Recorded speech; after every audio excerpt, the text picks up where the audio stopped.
यहां आपको अपडेट करेंगे। सोशल मीडिया पर मनफी प्रोपेगेंडा करने वाले पीटीआई के मजीद 15 अरकान को तलबी के नोटिस जारी कर दिए गए हैं। बैरिस्टर गौहर, सलमान अकरम राजा, रऊफ हसन और दीगर अहम रहनुमा फहरिस्त में शामिल हैं।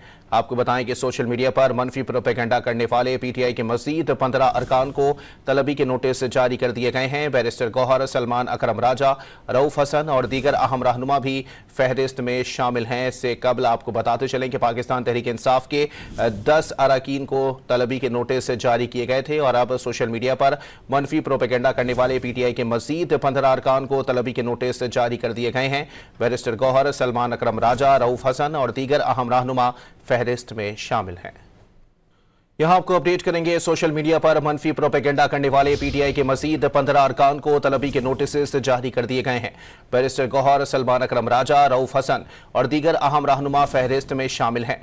आपको बताएं कि सोशल मीडिया पर मनफी प्रोपेगेंडा करने वाले पीटीआई के मजीद 15 अरकान को तलबी के नोटिस जारी कर दिए गए हैं। बैरिस्टर गौहर, सलमान अकरम राजा, रऊफ हसन और दीगर अहम रहनुमा भी फहरिस्त में शामिल हैं। इससे कबल आपको बताते चलें कि पाकिस्तान तहरीक इंसाफ के 10 अरकान को तलबी के नोटिस जारी किए गए थे और अब सोशल मीडिया पर मनफी प्रोपेगेंडा करने वाले पीटीआई के मजीद 15 अरकान को तलबी के नोटिस जारी कर दिए गए हैं। बैरिस्टर गौहर, सलमान अकरम राजा, रऊफ हसन और दीगर अहम रहनुमा फहरिस्त में शामिल हैं।